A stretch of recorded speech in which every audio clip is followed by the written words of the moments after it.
Thank you, guys. So, we're back on Pressing Issues. Just one of many fine shows you'll hear if you have the patience to listen to public radio. Although thanks to the many awards we have won, Pressing Issues has extended playtime and is the #1 rated show in the Vice City area. I'm your very entertaining host, Maurice Chavez, a man climbing the broadcasting ladder at a rate of 6 knots. 6 years ago, I was a clown, and now I'm a success. Think about it. Imagine where I could be in 10 years. I could achieve anything. Anyway, morality. What is it?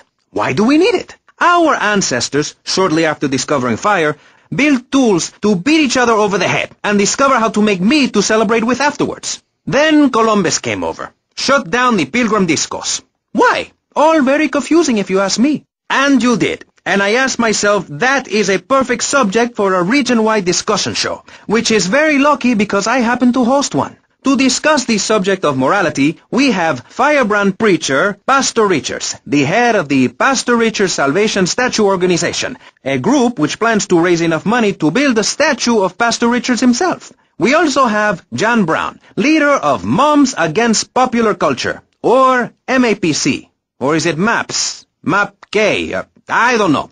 We're deep in acronym hell right now, or is it purgatory? And finally, we have Barry Stark, author of the book As Nature Intended. He's the editor of Vice City's Naturist News, and is working feverishly, it says here, to bring more nude recreation to Vice City. To protect the dignity of our other panelists, we place Mr. Barry Stark behind a divider. I'm naked back here. It's my right as a person. Yes. Let's start with the obvious, yes? Is it moral to be naked? Yes! You can't stop me. Well, I'm a mother, so I have to deal with this issue every day. My adorable kids have learned that it's wrong to be naked. When it's bath time, they know to put on a bathing costume. That's also the reason there are no mirrors in my house. Nudity leads to bad, naughty things. Maurice, if I may interrupt, I haven't worn clothes since 1982.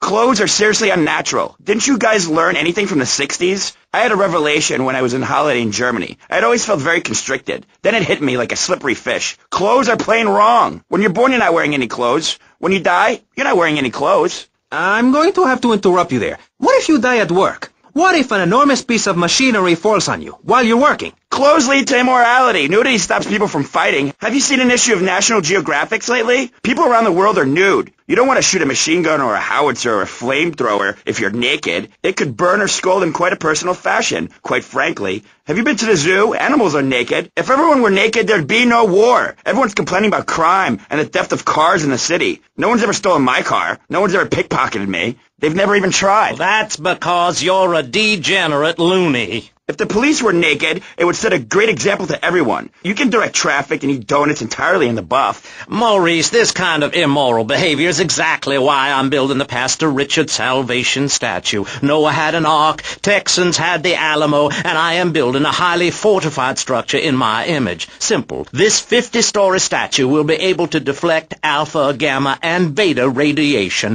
The day is coming, and coming soon, where the artificial suns will rain down to punish the degenerates of this city. But you can save yourself. The Pastor Richard Salvation statue will be a completely self-sufficient community. We have canned food rations, private living quarters, and enough supplies to survive happily the predicted 40,000 years of nuclear winter. In Phase 2, and with funding from NASA, we will equip this massive statue with rockets. So when the poopy hits the proverbial fan, we will load up the statue with all of the people who have saved themselves through generous donations, blast into space, and colonize Saturn with a race of morally correct, affluent people ruled by me. Will there be naked people? No, turd brain. It's morally corrupt people like you we're shielding ourselves from. Liberals, degenerates, the Welsh. They're the ones responsible for the nightmare Vice City is today. The crime in the streets, the parties, the children born out of wedlock to a future of hopelessness. Anyone who does not agree with me is mentally sick and should be shot, I'm afraid to say. We need to build a place to escape these transgressions.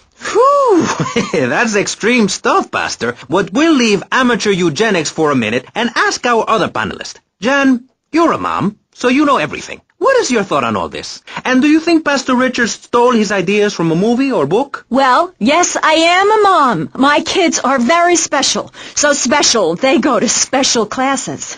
Now, I teach my kids history to give them perspective. Last night I was telling them about how Magellan sailed around the Strait of Magellan and met some friendly natives that gave him supplies. Then he had to kill all of them. And that's an important lesson about life. If you look at nature, you'll see many species that eat their children to protect them. This is especially true of hamsters. It's about putting the family first. That's really important to me, and where a lot of my morality comes from. And if you don't like it, find your own husband and stay away from mine, okay?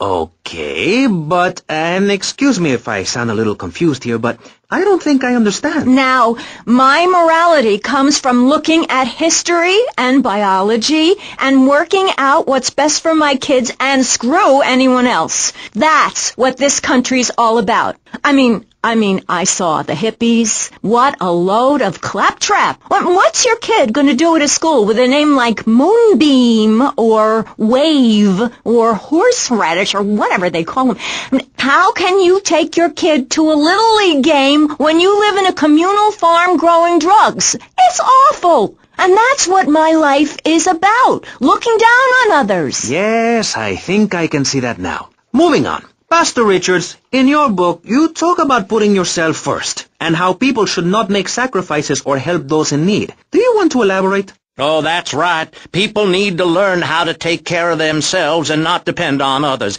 If you read chapter 45 of my book, I talk about how being selfish is a virtue. The best thing you can do for someone that needs help is to tell them to help themselves. That builds moral character. Morality, Maurice. There's not much left in this city. Every time a culture has taken on the doctrine of helping your fellow man, we get thrown into the dark ages. Look at Russia. They keep trying to help each other out, extend a hand to a neighbor, and guess what? Every 10 years, someone's invading, burning down their homes, and taking their toilet paper. Napoleon, Stalin, Attila the Hun, all of them. After you read my book, you will understand. I may have been born in the sea, but I'm no dummy.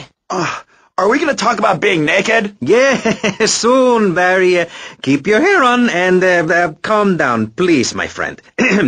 Divorce rates are up. Standardized test scores are down. Vampire sightings at the mall. Can the family be saved? Or, to put it another way, if we're meant to be monogamous, why weren't we born already married? Jan, over to you. Well, since I'm a happily married mother, I know the family unit is the basis of all society. Now, even when my husband is working late or away on an extended business trip to Hawaii with his secretary, I understand just how important the family unit is in life. He's working hard so I can get another station wagon with even more wood on it. Go on. Tell me more about your family. Well, I like to compare it to nature. After all, it is one planet, even if we do just want to maim and kill each other, especially me. Now, look at sharks and sandworms. One of my hobbies, besides making babies and criticizing people, is biology.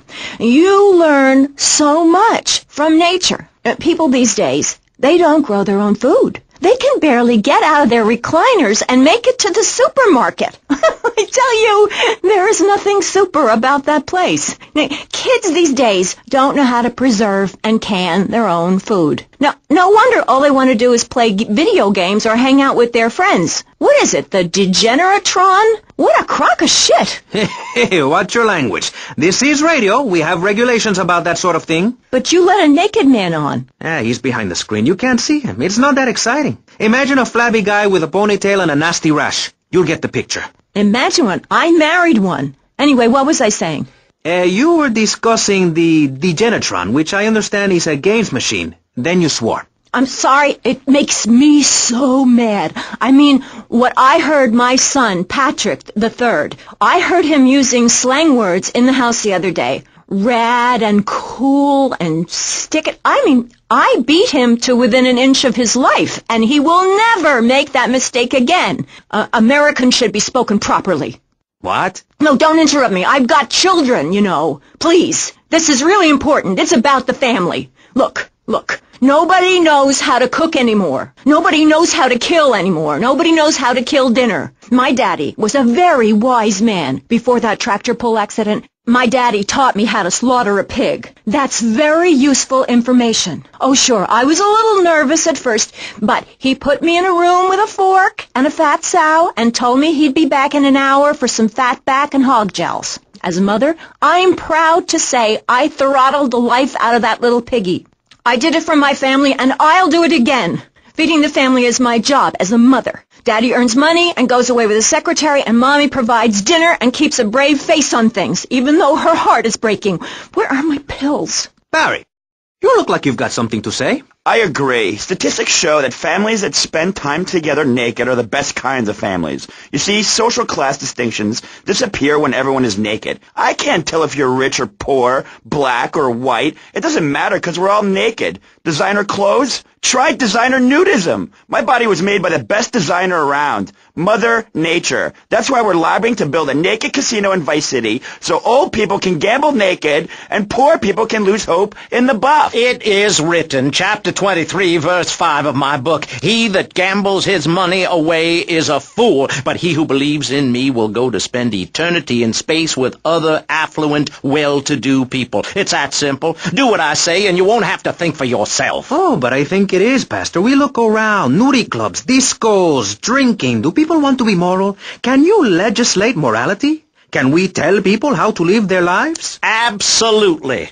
Yes, of course I can. Just look at Prohibition or the Cultural Revolution in China. We can learn a lot from history. Chairman Mao or Stalin, they purged their lands of degenerates and intellectuals, the scum of the earth in my book. And look at the great societies they built. People want to be told how to act. And most people are idiots, and that's exactly who my teachings appeal to. This lawless, permissive society has no boundaries, and without boundaries, how do you know where the limits are? You have to know what's good and what's evil. You need someone to tell you so. Single moms have obese kids, it's a fact, while rich people have a lot of guilt, unnecessarily, in my opinion. I agree. I don't think these people understand just how hard it is to potty train. You have to give a treat when Precious makes a poopy. My kids are big-boned, and they eat prunes every day. But that's what's wrong with this country. All of this emphasis on being thin and healthy. When my children are hungry, I hand them a spear and send them out to the park to catch their own food. They're learning how to be self-sufficient. Yesterday, my youngest, Jono, killed the postman, but at least he was trying. So I gave him a cuddle. I told him to hit Daddy next time he comes home late, smelling of cheap perfume. Okay, it's time to take a break before we hear about any more criminal acts against government employees. You're listening to Pressing Issues. Morality is the subject at hand. Let's explain exactly how free radio without commercial breaks works. We'll be right back. You're listening to VCPR, finally, a radio station for teachers and librarians. You've been enjoying Pressing Issues, but as is normal, you can't listen to an hour's worth of programming on this station without us begging for money. It's the bi-daily begathon here on VCPR, where we hold your favorite shows hostage until you pony up some cash. You know what's so great about VCPR? It's like a shining torch of cultural enlightenment for Vice City. In these times of darkness, when the hordes are so uneducated they can barely understand multisyllabic phrases like, "Clean my shoes better, Marissa," or "I'll report you to the IRS," or dialectical materialism. Isn't it pleasant to have a patronizing voice on the radio? That's right, Michelle. With the way things are going under Reagan, at any moment the unwashed Huns from the Midwest could descend upon Vice City and enslave the poets and postal workers and force us to watch network programming. That is a frightening thought. But like many things in life, you can throw money at something and feel better about yourself. VCPR is your public radio station, but you have to open your wallets. That's right. If you pledge at the $1,000 level, you'll get tickets for In the Future There Will Be Robots at the Vice City Arts Center. People who see that show say it's difficult to put into English. That must mean it's spectacular. Yes, but if you don't give money to VCPR, we could be thrown back to the Stone Age. Liberals will be set on fire in the streets. Give now. Let's return to Pressing Issues. Over to you, Maurice, in the studio. Useless, talentless asshole. You're correct. He is an asshole. I love those guys. Really professional and living proof that all of the best talent isn't on commercial networks. These people do it for love, because they have integrity, just like me. We're back with Pressing Issues. I'm Maurice Chavez, winner of 5 public radio awards in the Vice City area, including Best Voice. On this show, we take complex issues and boil them down to simple ones so you can understand. On this segment of the show, we are discussing morality. Since the beginning of time, man has asked questions. Why are we here? What time is it? And is there a place around here a guy can get a drink? Early man, as seen in the cave of Lascaux in France, questioned the morality of making the mammoth extinct. I think we all know what happened there. Is it society's job to tell each other how to live? Recently, my city considered passing a public curfew that says nobody can be on the streets after 8:30 p.m. Of course, the bill didn't get passed, but it made people think. If you don't vote, you get morons in charge. Is that moral? I'm not sure.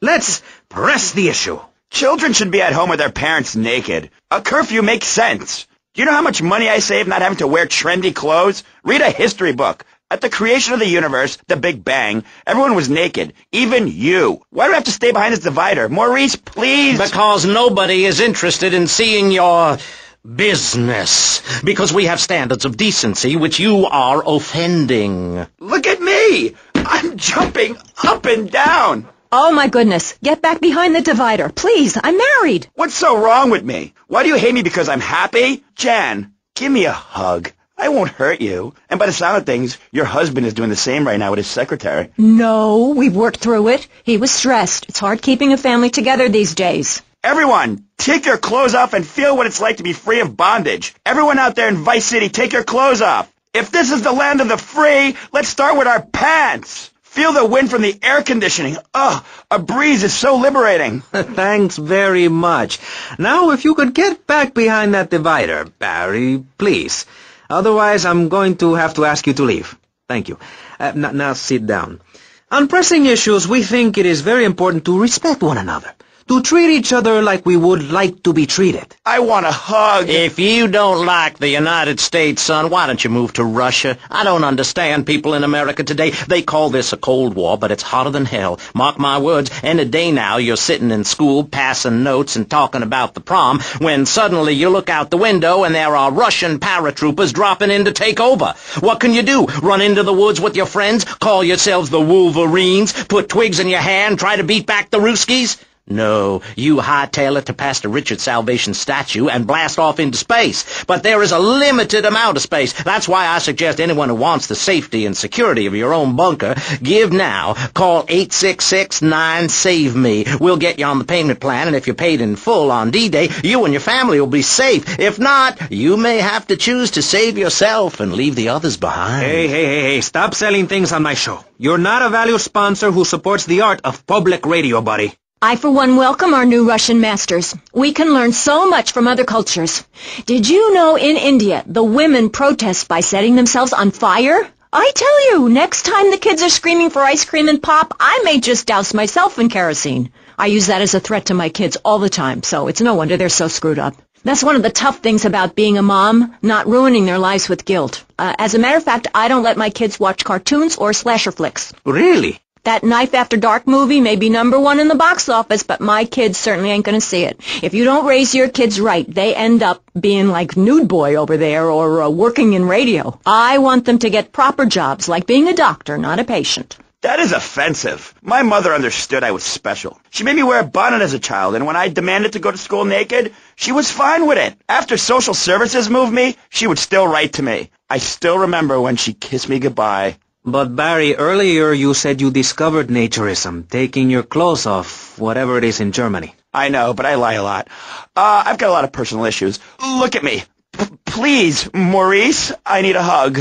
There's another example of immorality in this city. Public showing of affection. People think we want to see them making out and carrying on. I understand your hormones rage like a wild animal, and you want to ravage one another like there's no tomorrow, but you have to ignore what your body is telling you and work for a higher calling, like construction. We're building a statue, and we need your help. Call me now. You know, pretty soon you won't be able to tell who's a human and who's an android. Why, the corporation is working on it right now. I know, I read about it.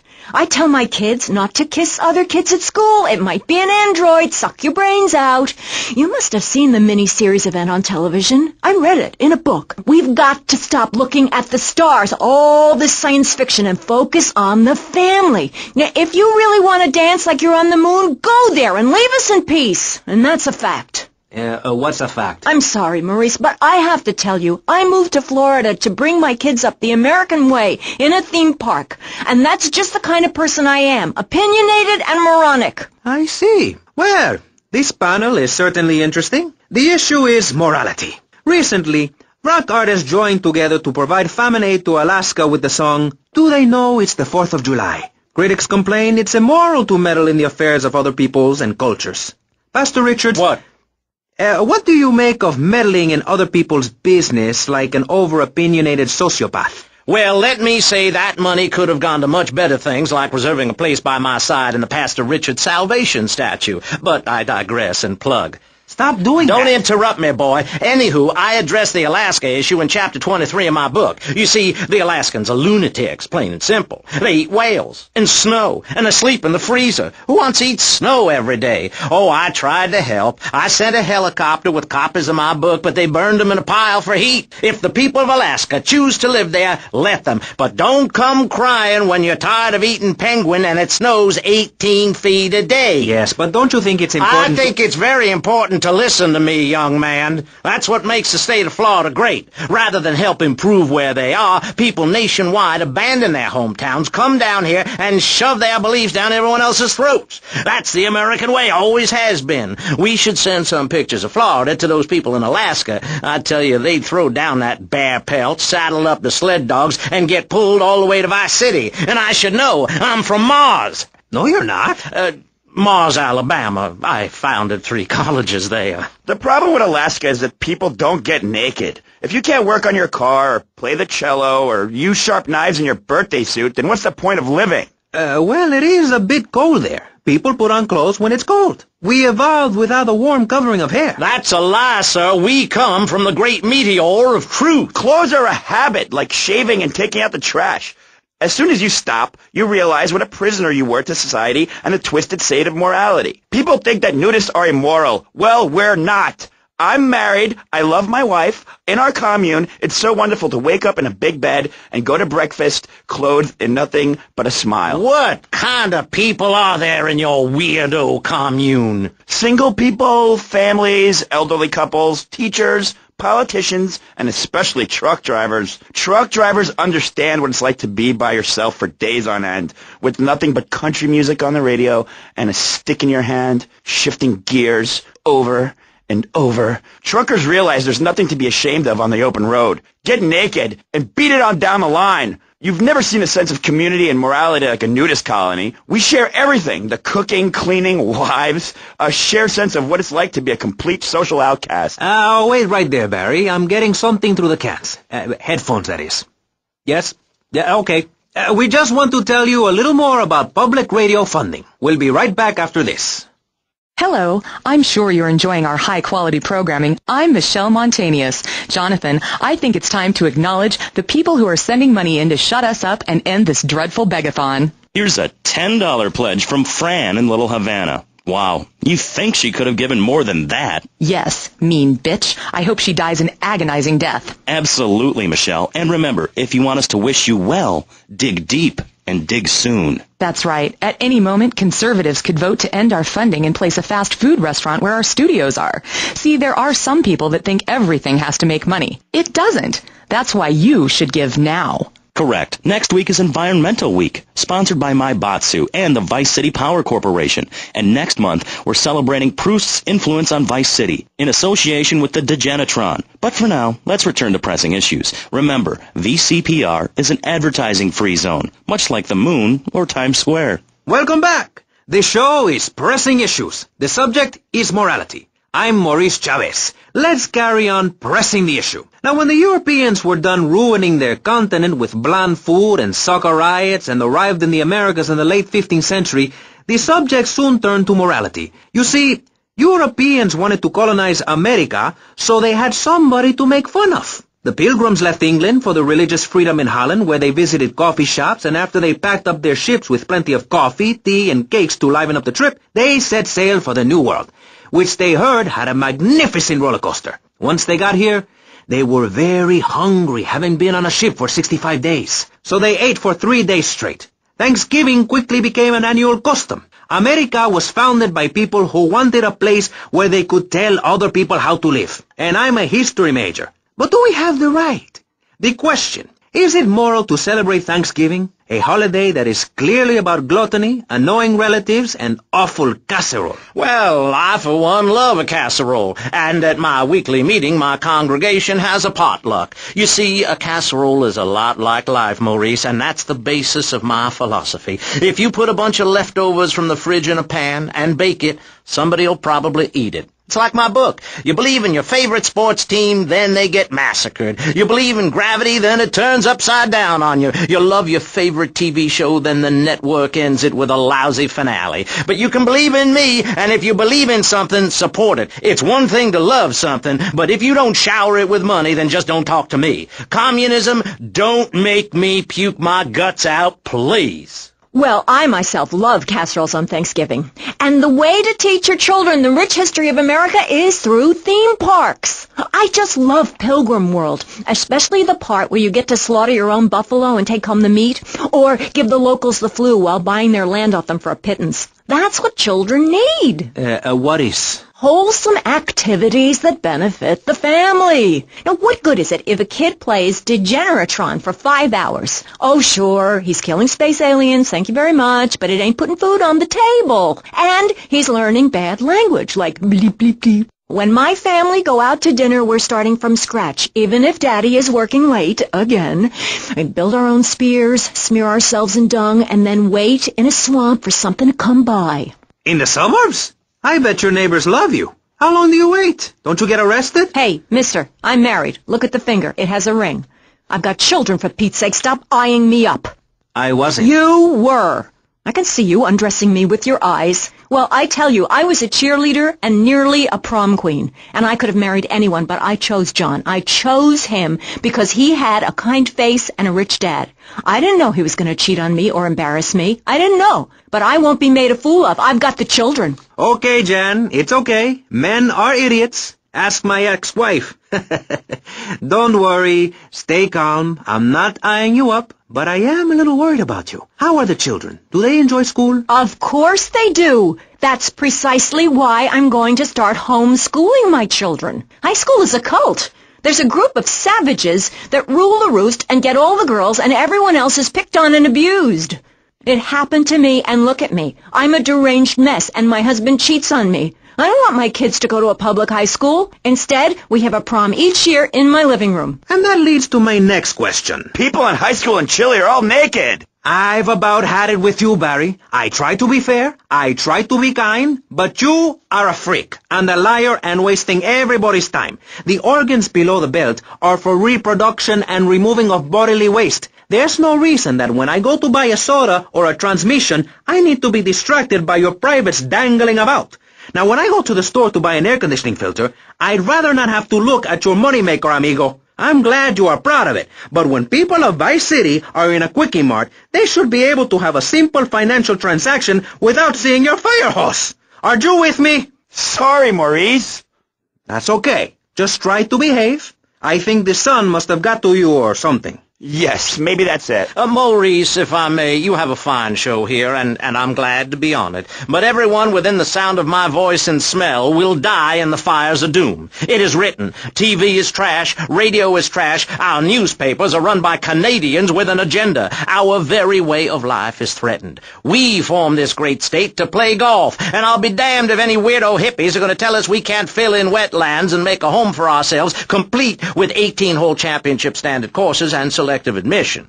Heathens will ruin the land. Acid will rain from the skies. We'll never hear my voice again. It will be anarchy. TV teaches immorality. Refugees, glue, the price of tea in China. How can we raise children in this environment? My little boy asked me the other day, Mommy, are unicorns real? What am I supposed to say to that? Do I lie and make myself as bad as the boy's father? Or do I break the little boy's heart and ruin his life so that he ends up a nudist or a freak or something? It's a difficult question, Jan. A very difficult question. Is it right to lie? Clothes are a lie, Maurice. No, Barry, clothes are a way of keeping warm and not getting arrested. No policeman has ever hit me with his truncheon. I'd like to hit you back to hell, you sicko. You're filth. Human form of vermin. A blight on a fine society, picket fences and garden parties, and everyone coming 3 times a day to my statue to pay homage. Pastor Richards, as a human being, I have to say I find your philosophy or cult or whatever it is utterly and completely appalling.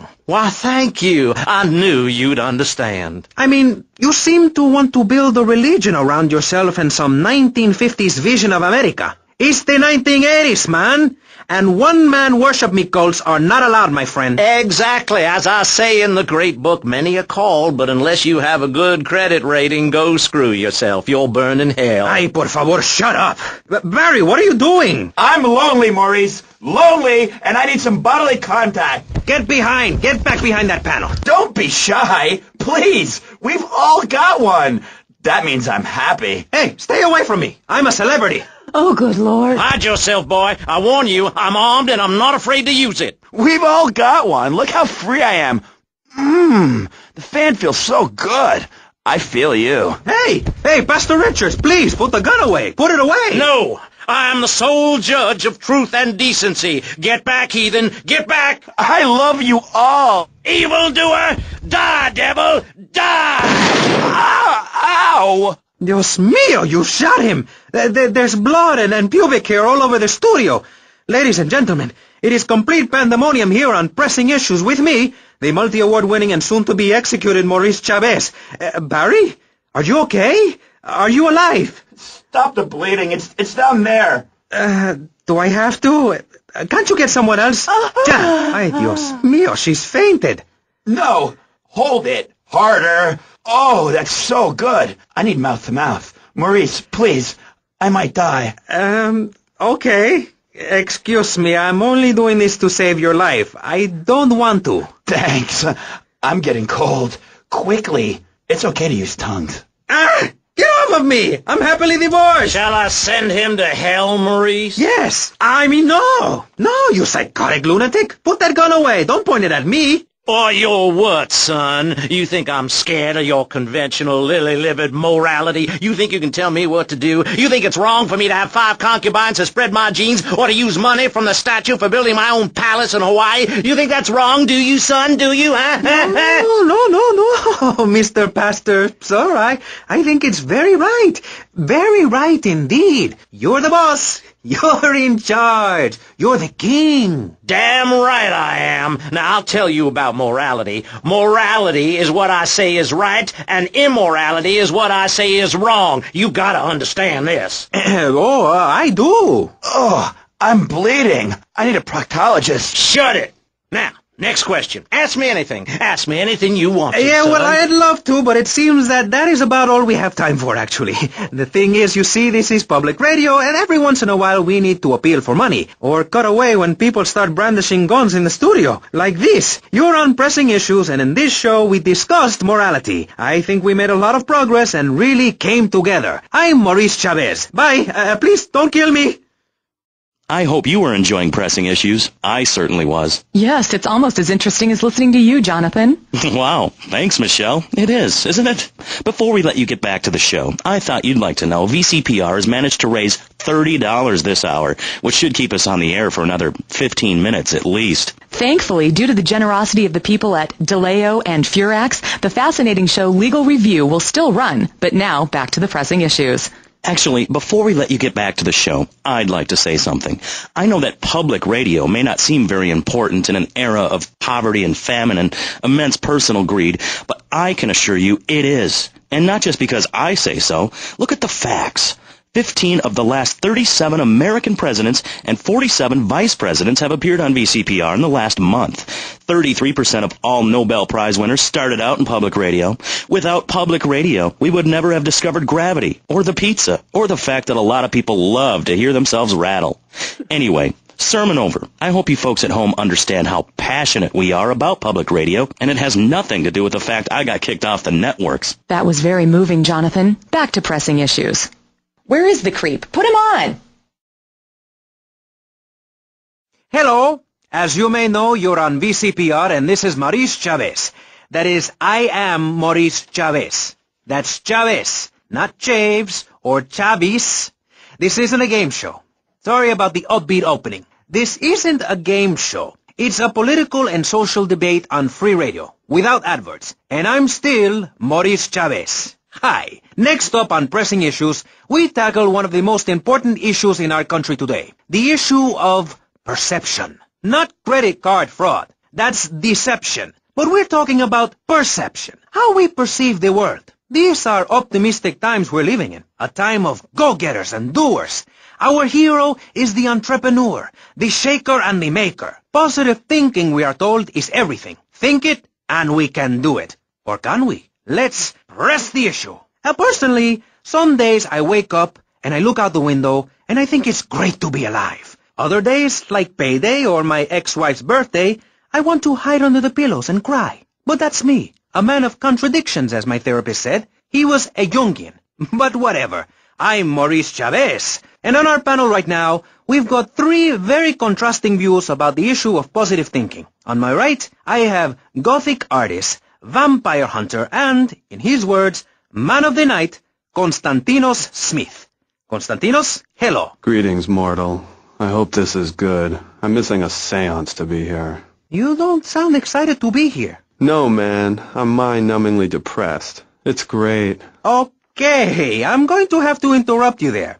And on the left, I have positive thinker extraordinaire, a man who dragged himself up from the gutter, Jeremy Robard. Hey, the ghetto, not the gutter. I didn't live in the gutter. I lived in the ghetto. I'm a survivor, not vermin. I'm from the streets. Okay. Hey, I can teach you how to be a survivor, too. All of you. I can help everyone. I've got what they call a gift for communications. I can help you all realize that gift. Make something of yourselves. Realize your dreams. I'm like a high school counselor. I'll show you your potential. It's easy. All you have to do is follow my simple program on audio cassette or VHS. Okay, not right now. This isn't a commercial. And if you're not going to underwrite the station, I can't let you read these blatant plugs. People pay for that. Hey, everything in life is an opportunity. When I was in jail, I got the idea for my current business. And look at me now. I got offices in Vice City, Bogota, Lebanese, and Jamaica. If I can do it, I can help you make something of yourself. You can be just like me, a success. Enough, no more. Not a word from you until you are called upon again. It's a 3-stage process. Learn, start, doing. Shut up. I'm warning you. This is my show. You shut your mouth. Shut it now and keep it shut. Do not push me, you shiny suited prick. Do not push me. Hey, you have to dress to impress. I cover that in my program. People make judgments on who you are based on your appearance. Scientists say we form 98% of our opinions on a person in the first day of second we meet them. Hey, and if scientists say it, it must be true. I teach you how to live that. Enough! This is Pressing Issues. Enough now, okay? Enough. Please, no more. Okay, my last panelist is someone without a plan to sell, without a program, but with a beautiful message. So it says here. Vice City Civilian of the Year for 1985, Jenny Louise Crabb. Hi, Maurice. This is such a lovely studio. Thanks. How are you doing? Great. In fact, I'm fantastic. Did you see the sunrise this morning? It was gorgeous. I've been smiling all day ever since. Okay. Now let's get with the policy of ladies first. And since you seem to be the most pleasant person here, Jenny, let's start with you. You seem like a very happy person. Oh, I am. Really? Why? Well, life's great, isn't it? I mean, good things come my way because I hold each one close because I deserve it. I bet you wouldn't be so cheery if you had the Black Plague. Jenny's living in a fictional world. Goths like me, we see the world for what it is. Dark songs of the night, black nail polish, and very tight black jeans, man. Like everything is great. Well, like everything. Konstantinos, you're shaking your head. I know, Maurice. I am. Any particular reason? Yeah. What then? There's only one thing good about life. And what's that? Death. Death? Yeah, and dying. That's good too. And black. And the moon. At least when you're dead, you can go around as an astral body and visit places like New Orleans. I love New Orleans. It's really hot and depressing. Oh, death is good. Is it? Yeah. What? If you're going to inherit a lot of money? Yeah, no, I mean, yes, but also if you can be positive and upbeat about things. I mean, like my parents were brutally murdered a few years ago, yeah, and I was really bothered, but I kept smiling and I got a lot out of it. I'm a much better person today having dealt with that. They were killed so I could have a great personal experience, and I see that now. Lucky bastards. I wish someone would kill me. Then I can hang out in a graveyard all the time instead of just on weekends. I know I'm really lucky to have the opportunity to learn about life. You can't control everything in life, so start a day with a smile, and you'll end a day with one. What do you start a day with, Konstantinos? Usually with a pint of blood at dusk. Then I light some candles and cry.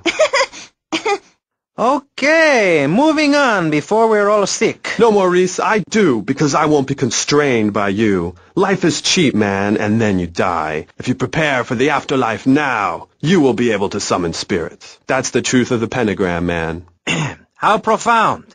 You've obviously got a lot of important things to tell the world. The world is a lie, man. Only darkness is truth. I am very much like Vlad Dracul, born in Sixiora, 1431. Scaring me. I wish you would smile and be happy. Okay, right. This isn't going that well. Look, Hey, can I say something? No. I'm still pissed off with you, you shoulder-pad-wearing shyster. Hey! Back down, Buster, before I bust your balls. No confrontation. As they say in the movies, I'm a man of peace. I'm done killing. Work with me. What do you want? A broken nose? Some speed in your eye? You're pushing me, man. I'm Maurice Chavez. I know who you are. You used to be a clown. I saw you at a bar mitzvah once. You had a great act. What, did you get tired of kids kicking you in the shin? Still, you were a first-class talent. I was? Yes, great. But you lacked something. I did? Yeah, confidence, friend, confidence. You were all shot up with nerves. I'd like to be all shot up with embalming fluid. That can be arranged. We're talking about me, not Mr. Constantino Smith. Yes, confidence. It's where it all begins. Positive thinking. What are we talking about today, Maurice? I forget.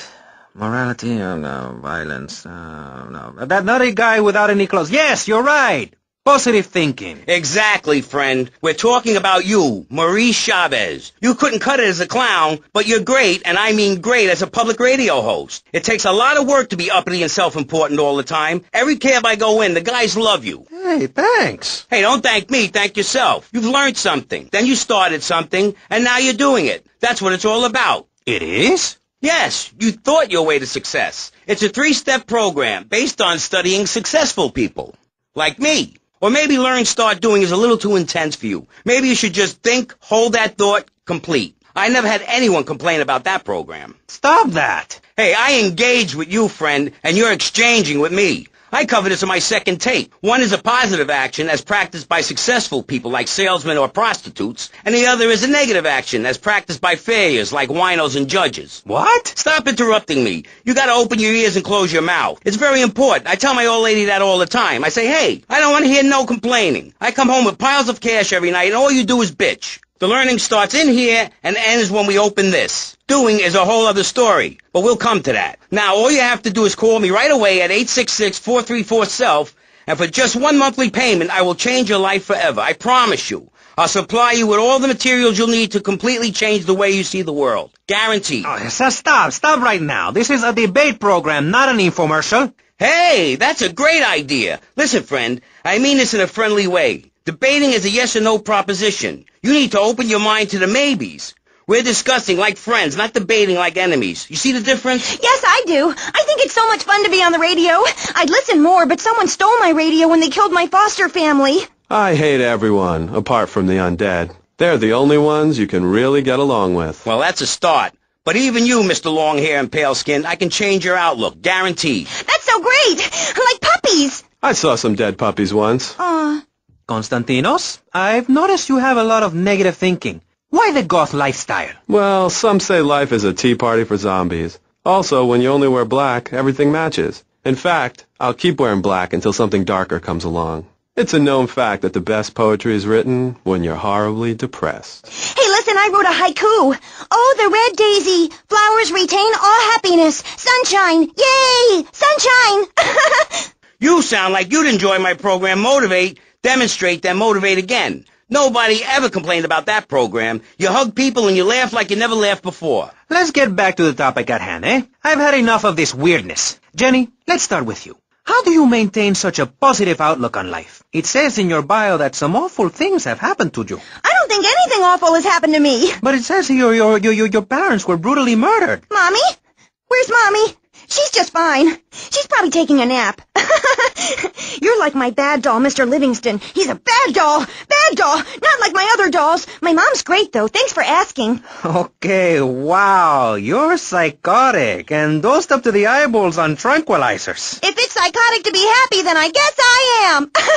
A stalagmite grows an inch every 1,000 years. That's slow and painful. That's how I want to live my life. If you can't see the misery, stay out of the kitchen. You may have noticed this Ankh tattoo. It's Egyptian and represents the breath of life given in the afterworld. It's my key to eternal life after death. Hey, why don't you carry your keys in your pocket like everyone else? Because only that which is burned or scratched into your flesh comes with you to the afterlife. I bet my ex-wife will be there waiting for me in the afterlife. The bitch is crazy. Hey, can you put a hex on my ex-wife? Like some kind of spooky voodoo or something? I do dabble in the dark arts and magic. I ain't talking about magic like pulling a rabbit out of your ass or pulling quarters out of your ears. I'm talking voodoo. You know, dance around with a chicken voodoo. That bitch was a grass. Why does everyone assume that just because we're goths, we're weird? I don't know. The hood, cane, black fingernail polish may have something to do with it. When is the last time you seen the sun? It's been over 18 years since I was out in open sunlight. I only leave the house if it's raining or if I need milk. Exactly. Listen, I was just like you at one time, except I didn't wear makeup. That would get you a firm beating where I grew up. I'm happy to give you a sample of my course, Learn, Start Doing. I promise you'll run out and buy some colored clothing and listen to some music other than people groaning on and on for half an hour about how much it rains in Manchester. Life is what you make of it. Look at me. I got a condo, a hot tub, a lot of girls. Listen, you're really bringing me down, which is hard to do. I've been to the other side many times. Sometimes I barely come back. It's all about astral projection. Like right now, I'm projecting myself into the women's bathroom at the fairgrounds. Hey, that's a good trick. Maybe you and I should go into business together. Oi, look, I've had enough of this love fest. You're a motivational conman, and you are a maniacally depressed loony with anemia. You guys should hate each other. Did you say love fist? Those guys are so super. Listen, I just wrote another poem. If I had a flower for every time I think of you, I'd walk forever in a garden. And I just wrote a poem too. Shut up, you weird, pathetic people. This is my show, Maurice Chavez. Capiche? Comprende? We're not here to recite poetry or sell motivation tapes or talk to dead people. We're here to press the issue. Anyway, let's take a break. We'll be right back after this important information from Vice City Public Radio. That's Pressing Issues here on VCPR, Vice City Public Radio. If you haven't given money to VCPR and you're listening to this station, you are a thief. That's right, Michelle. You might as well throw a brick through the window and loot the place. How selfish you people are. This is public radio, serving the public with everything that is important, like me. So come on, keep us on air. It's really important. Send us your money. I'm going to say this over and over until you do. Yes, Michelle is known for her begathon tantrums. She cares about this station, unlike you. Think of how much money you spend on drive-through fast food and commemorative plates. Take that money right now and send it direct to me, Jonathan Freeloader, Starfish Island, Vice City. Now, back to the show. With Maurice Chavez, the asshole. You're correct. He is an asshole. I'm Maurice Chavez. Welcome back. I used to be a performance clown. Now I'm running a debate show. Funny how things turn out, eh? Or is it? That's the question, you see. If we look upon life as a positive experience, do we make it any better? That's what we're discussing right now here on Pressing Issues. Free radio with free ideas. Just keep those donations pouring in. Don't sell out to corporations. We all need a voice. Really, we do. And today, right now, we're giving a voice to 3 very different people discussing positive thinking, a healthy mental attitude. We've got a goth depressive, we've got a very happy orphan, and we've got a motivational speaker with a number of systems. So let's start with you, Konstantinos, you strange, creepy creature of darkness. Have you got a positive mental attitude? I like to think so. Oh, really? Misery and suffering, it's everywhere, man. And I actively want a fatal disease. What bad can possibly happen to me? You could win the lottery. The lottery, that's for people with hope. I don't enter the lottery. You could. Damn, you two, help me here. I think he's great. I think he's really sweet. I love your hair. It reminds me of a big shaggy dog with long, greasy, straight hair. You know, Chavez, this weird goth guy, he's got a point. I mean, in many ways, what he's talking about is covered in my 3-step program, Tape 17. Motivate, demonstrate, then motivate again, Part 9. Facing home truths. You see, we all have to face up to a few home truths. I'll never be prom queen. Jenny will never have her parents. You'll never make it in the entertainment business. It's about realistic goals. I can change your life. Just a second, Robot. What isn't covered in your three-step program? What don't you talk about in your Library of Congress-sized tape cassette library? Whatever we talk about, grief, goths, depression, changing lives. Who are you? What have you done that's so great? You wear a cheap suit. Your hair is stuck rigid with spray. Your breath stinks of whiskey. You look like you sell drugs to people. You're a joke, buddy, a bad joke. Oh, now this is getting personal. I come on your cheap-ass show, I spare my valuable time, I cancel several important speaking engagements, I talk to thousands of VIPs in order to spread a message of hope. And this is how I get treated. I get insulted by a man with dandruff, I get slandered by a guy who couldn't amuse a birthday party of 9-year-olds, I get attacked by a guy who works on a volunteer radio. This is not volunteer radio. I earn a salary. How much? How much do you earn, Chavez, big man, tough guy with a microphone and a cheap jacket, and a look that says my highest hope in life is to work in a bookstore? I'm a go-getter. You're a cheapskate. You're a fraud with nothing to tell people, and no way of helping people. Excellent. I'm really loving this. I hope one of them gets killed. Shut up, dork. All the bunnies are stabbing each other. Shut up. I have a condo, I have a hot tub, I vacation in Aruba. Vacation is not a verb, moron. Yes, it is, because I'm a VIP. I'm very important. And I'm a teacher, a wise man, not an opinionated dolt, a naysayer sitting on the side of life criticizing others while all he can do is get a crappy gig down at a moron station. A man who lives with his mother. I'm between apartments. And I'm between mansions, Buster, from helping people. Do you know how good it feels to be me? Do you have any idea at all how great it feels to wake up and realize you're a rich and talented, important person and in a waterbed with mirrors on the ceiling and more girls than you can imagine? And every time I step outside the door, I can choose which car to drive. If I choose to drive, I have 5 chauffeurs. No, you haven't. Yes, I have. Sweep it under the carpet. That's my motto. If I can't see it, it's not there. Look, I hate to burst your bubble here, but I know you live in a very small apartment overlooking the gasworks. You ain't a big shot. You ain't even a medium shot. You're an asshole, a creepy jailbird who doesn't know the first... I have a message. I can save lives. I'm a savior, my friend. I have a gift for communication, and this is how I get treated. I get insulted, I get paired with a pair of retards, a guy who's afraid of the sun, and a girl dosed up to the eyeballs on antidepressants. Sweetheart, I can get you something much better. These pills are very strong today. Maybe I took too much accidentally. Oh, well. This chick is out of her mind. I thought I was going to get to help people on the radio, to demonstrate my program, to help you, Chavez. Those people on the phone said you were a desperate, lonely man on the edge. Leave! Leave right now! Get out of my studio. Go get your own radio show. Go save some other people. Hey, I'm not leaving till I have the opportunity to save people and sell some tapes. You can call right now and send in the money order. Soon you can have a luxury condo and a waterbed and a suit made in Singapore based on the latest Italian style. Enough! Enough now! Shut up! Hey, vampire boy, I'll give you $20 if you can put a hex on Chavez. Dark forces, I summon you to me. Banish these weaklings and mental inferior ones from my presence. Shut up! No, you little snotty-nosed prick. What? Your shoes got lifts, Buster, I can tell. Hey, lift this hairspray! Oh, my nose! Daddy, stop bleeding. This costs a lot of money. I'll sue you into jail, asshole. Stop fighting, please. I hate it when we fight. Can't we have a group hug? Hit me, man. I like it. Oh, my damn nose. Oh, stop crying, baby boy. Who are you gonna tell, huh? Where's your 3-step program now? You think I'm a little wimp now? You wanna be rude about pressing issues now, eh?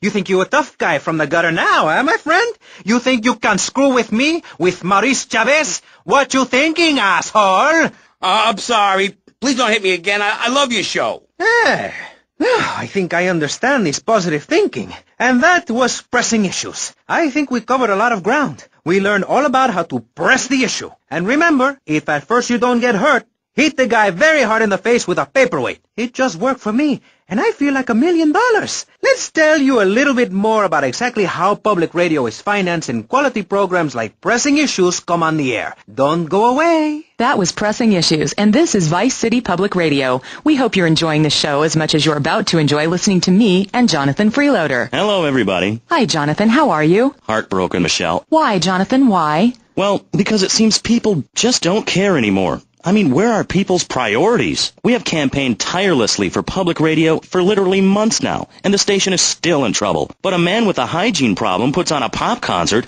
and suddenly everyone has money to hand over to starving kids they've never even met. I think it's a disgrace. Yes, people are very shallow. Like you? Exactly like me. But radio is much more important than food.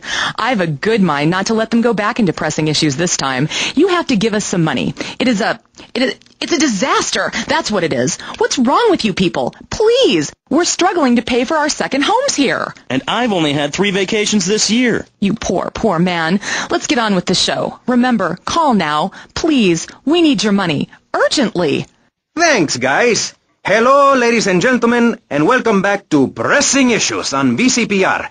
That's Vice City Public Radio. Radio which gives the public exactly what they want. High-quality educational programming about serious topics, and a consistent reminder that the world is going to hell in a handbasket if you don't give us money. Remember, Vice City Public Radio is commercial-free because it is funded entirely by donations from our listeners and corporate sponsors. So if you're enjoying the show, why not make a contribution? I'm Maurice Chavez, and this is Pressing Issues. Pressing Issues is a roundtable discussion group in which we ask self-important people exactly what they think about things, and then they argue amongst themselves for a bit, before leaving with views more extreme than when they came in. Only joking, ladies and gentlemen. This is a show founded on the ancient Greek principle of enlightened debate and the American principle of free speech. Or is that the ancient Greek principle of feeding wise men hemlock and the American principle of being annoyed and loud so nobody can get a word in? I forget. Only time will tell. Now, the subject we are discussing right now on Pressing Issues with me, Maurice Chavez, for your enlightenment and enjoyment, is a very serious one. Public safety. In case you haven't noticed, Vice City is not a very safe place. These are troubled times. We are a troubled people. Some would say we are a people at war with ourselves. Others would say we are at war with reality. Those who live in other countries and strive to own our fast food restaurants and quickie marts would say we are a bloodthirsty bunch of crazies who let children buy guns from the supermarkets. Another opinion is that it is the fault of society, that, as Plato said, people don't mean to kill each other. It happens because they are poor or desperate or really thirsty or in need of a vacation or something. Another view is that we are all a little confused and really should stay at home, lock the doors, and forget about everything as quickly as possible. So, let's press the issue, eh?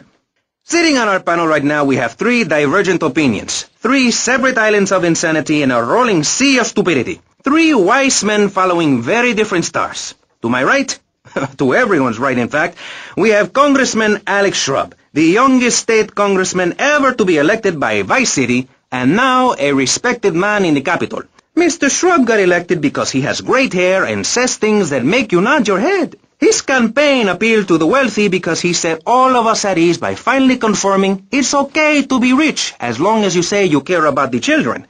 Mr. Shrub, welcome. That's not entirely true, Maurice. My campaign also appealed to the poor, who are too stupid to understand what I'm saying, so I held up pretty pictures and I gave out candy bars to appeal to their most base instincts. Thanks, Maurice. I'm glad to be given this opportunity to set the record straight. I haven't given you any opportunity yet, my heartless friend. Let me introduce my other guest first. I hope this isn't going to get personal. I love Vice City more than anyone, and I can prove it. Yes, that's coming from the man who got elected by calling his opponent a buffalo butt and a fat hen-pecked wimp that couldn't fight his way out of a wet paper bag.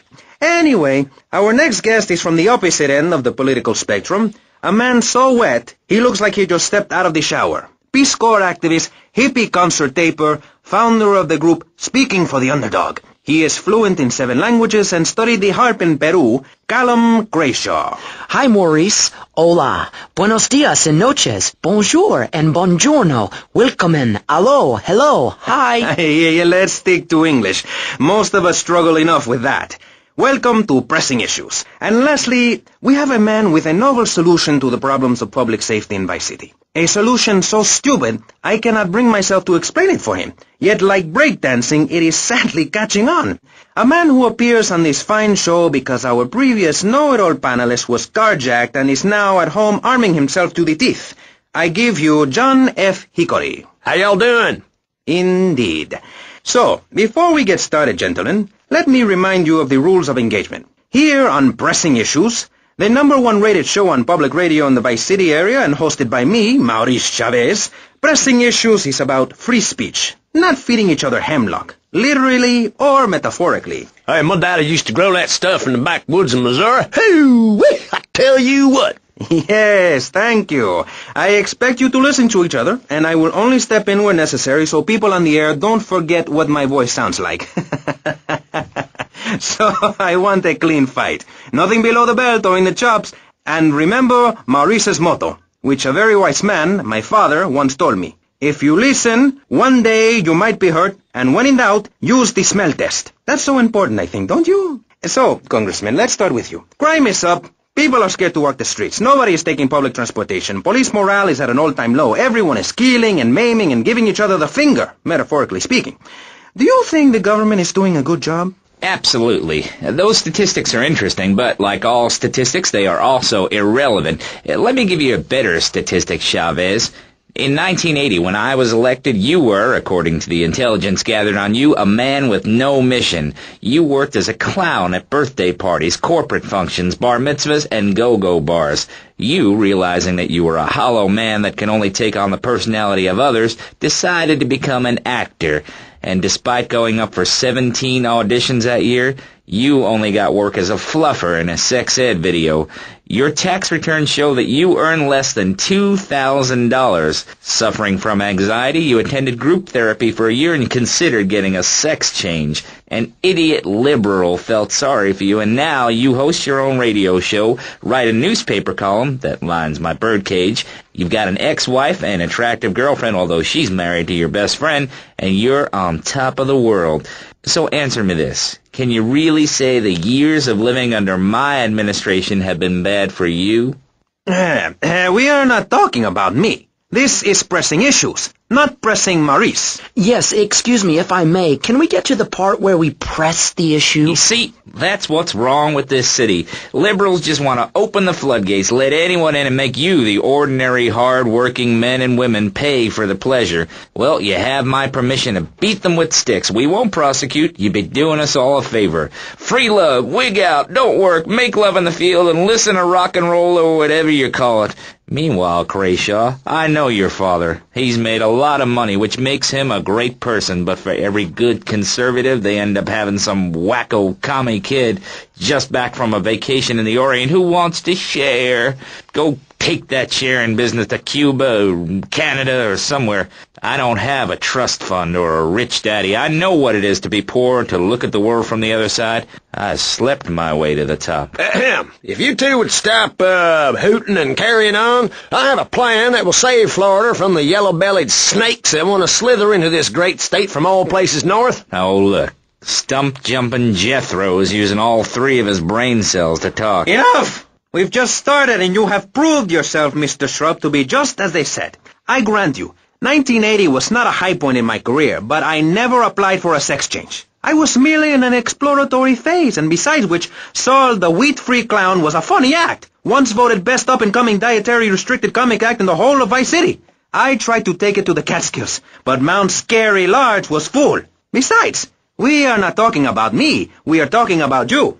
Actually, if I remember correctly, you didn't win. Mary the meat-free mime won. In fact, under legislation I am proposing, all of you vegetarians would be kicked out of Vice City. We were given canines and bicuspids for a reason, to open packages of potato chips. Hey, don't get me wrong, I always hated that bitch. What's funny about a woman not eating a hamburger? Or miming saving a chicken from the slaughteurer's hands? Or her big act, I am a milk cow, a lactating machine for your breakfast cereal. How do you think a little kitty enjoyed that on his birthday? Not very much. There were tears, not laughter. I can assure you, vegetarian performance art must be stopped. Jumping Jehoshaphat on a pogo stick. You city slickers got more issues than a newsstand. Can we talk about public safety here? I ain't got all day. What? Is there a corn on the cob eating contest you have to get to? Get some chitlins and grits in the oven? You got a date with your sister, eh? Hey, be nice, man. I just wanted to talk a little politics, and you made it all personal. Right. Let's all stop bickering, especially you, Shrub. I've got my eye on you. Public confidence is at an all-time low. Nobody feels safe anymore. Just the other night, I saw a man running amok with a gun shouting he needed to defend himself. Gun sales are up, book sales are down. What do you think, John F. Hickory? Please, press the issue. All right, that's better. Sticking to the matter at hand. Well, it's quite simple, mister. Immigration is to blame. People are flooding into our state from all over America. Trash. It's quite simple. They're bringing their highfalutin, uppity, out-of-state ways and corrupting the place. Ruining it. That's why I and my organization propose we take Florida out of the Union. We start anew as our own country and ban people from Missouri or Kentucky or Philadelphia or any of them fancy places from setting foot on our soil. You think what? Have you been snorting blocks? Have you read the Constitution? Yeah, I sure have. It talks about freedom. Freedom for Florida from the stench of people moving here to retire or go on vacation. Build your own damn theme park in your own damn state. Florida theme parks is for Florida people only. That's what I say. I mean, I don't go to Alabama to visit a theme park, so why do they come here? Mr. Hickory, your views are a little extreme. Plus, I don't believe there are theme parks in Alabama. Then they should stop coming down my way and build redneck land or whatever. Damn redneck hicks ain't got no class. My views ain't extreme, mister. They're common sense. And what a lot of people would say if they have the guts. If you keep letting people immigrate here from all over the so-called United States, guess what? There's no more room. We'll be piled on top of each other like they are in Australia. What we're going to do soon is build a river of freedom, a river of hope, a river which runs from the coast to coast and cuts us off from the 47 states of wastrels and bad influencers to the north. We are going to cut Florida off from the mainland of our oppressors and float out to sea. Then, the nation of Florida will be free to start over. There'll be no long-ass lines at the log flume or the pirate ship ride when I take over. You and the kids will be able to ride the rides all day. We will have a roller coaster for each and every Florida family. You know, you're bordering on treason. What you are saying is a very naughty thing, and only because here on Pressing Issues do we believe so wholeheartedly in free speech are we allowing it. It's the truth, my friend, the damn truth. And before you start, I am not a racist. I hate everybody irrelevant of other issues, but I especially hate Yankees, by which I mean anyone from Georgia or further north. Build your own theme parks, buy your own sun, grow your own damn mosquito-infested swamp, pal. We're gonna build ourselves a river. FBI, CIA, I don't give a damn. They can't stop us. You shrub. You yellow-bellied, tie-wearing, bribe-taking hypocrite. What have you done for Vice City up there in Washington? I've ensured important tax breaks for gun retailers, real estate developers, and I've cut the cost of policing, saving the city 2% or 25 cents per household over a 6-year period. At the expense of society. Think of the little people. Poor people have no voice in this city. Every time I find a park to meditate in, someone brings in a bulldozer and builds condos. The madness must stop. So you suggest we just stop making babies? People need a place to park their boat and trailer and to put their swimming pool. You're beginning to sound red, and by that I mean you prefer a hammer and sickle over a hamburger. I'm not little. I'm 5'5". It's time for corporations and all of capitalism to step aside for naturalism. You're not saving this planet. You're spending it. Your credit is no good here. We can't afford to loan you any more of our nature. Those are our trees. I only wish I could be around a little longer to enjoy it. I feel so old. Someone must take my legacy. I must train a little me. How old are you? I'm 23, but I feel much older and wiser. I know everything. I've seen a lot of the world. What does the rest of the world have to tell us about how to do things? Build more trains? Have people elect their leader rather than an elite electoral college? Ride a bike to work like a Girl Scout? Or a clown with dietary concerns? No thanks, Vladimir. I'll agree with that. People from other countries are good for nothing. That's why we have to keep teaching them a lesson. I tell you what makes a real man. A truck to pull stuff and a couch to think on. I'll tell you. Speaking as a sensualist, and by that I mean a very narrow-minded, id-centered man of peace and travel. I recently went to Europe. I think everyone should see it for a week. You really see what's wrong with this country when you visit a European utopia. Things like a journey, public transportation, healthcare, leather shorts, mustaches. When I went to Belize, I helped some villagers clear some land for an environmentally friendly coal mine. We've all got to make some sacrifices if we're going to get anywhere. My dad gave me the money to set up an exciting trust there. But how does that help the people in Vice City from worrying about whether they are going to get robbed? What drives a man to just take? What we need are more after-school sports like choir or drama so people can learn to express themselves properly by singing or pretending to be a tree. Have you ever heard a whale sing? It's a lonely form of beauty and some very ancient wisdom, helping people to help themselves with drama and choir and flowers and my dad's money. Listen, trust fund Tommy, your ideas are pathetic. It's no wonder that mankind has woken up one day to find me in charge, amigo. Mr. Shrub, you got elected on a campaign promising to reduce taxes to zero. But under your stewardship, we've seen taxes go up by 20% and services decline. Nobody is interested in your statistics, Chavez. Let me tell you something, pal. I'm better than that. I shall not, I cannot stoop to your level. They assured me this was a show that understood politics, where we could debate things mano a mano, and I find myself having statistics hurled at me like so much stale confetti. We cannot boil people down to numbers. You have no idea, my friend, what it takes to serve, the sacrifices I've made to help my country, to help Vice City, the complexity of government, the hideousness of my wife, and the way her thighs grow like our national debt. Oh, sure, some people like that, but not me. It's a nightmare, my friend, and I have it thrown back at me by an ingrate like you. I could scarcely get up in the morning. And with that outrageous revelation, let's take a quick break to tell you something very informative. You're listening to Pressing Issues on Vice City Public Radio. Over to you, Jonathan.